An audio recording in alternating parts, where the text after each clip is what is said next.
शेतकरी मित्र नमस्कार. पी एम किसान योजनेच्या 19 हप्त्याची वितरणाची तारीख जाहीर करण्यात आलेली आहे. त्यासोबतच आता काही नवीन नियम देखील या योजनेत घालून देण्यात आलेले आहेत. यामुळं बरेच सारे शेतकरी ह्या 19 हप्त्यापासून वंचित राहणार आहेत. काय आहेत नवीन नियम आणि हा हप्ता कोणत्या तारखेला वितरित केला जाणार यासंबंधी आपण या व्हिडिओच्या माध्यमातून शेतकऱ्यांना सविस्तर माहिती देणार आहोत. त्यापूर्वी आपलं चॅनल सबस्क्राईब करा आणि बेल आयकॉन प्रेस करून घ्या. तर शेतकरी मित्रांनो, पी एम किसान योजनेच्या 19 हप्त्याच्या वितरणाचा कालावधी आता पूर्ण होत आहे. हा हप्ता शेतकऱ्यांना देण्याअगोदर काही नवीन नियम घालून देण्यात आलेले आहेत.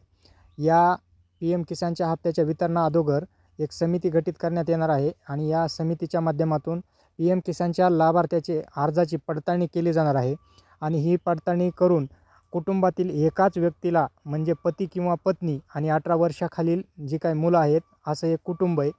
ही कुटुंबाची व्याख्या घालून दिलेली आहे आणि कुटुंबात एकाच व्यक्तीला लाभ दिला जाणार आहे. आतापर्यंत काही शेतकरी पती आणि पत्नी या दोघांच्या नावावर पैसे होत होते, परंतु आता केंद्र शासनाच्या माध्यमातून ही अर्जाची पडताळणी केली जाईल आणि फक्त पतीला किंवा पत्नीला कुटुंबात एकालाच या हप्त्याचं वितरण केलं जाणार आहे, अशी माहिती समोर येत आहे.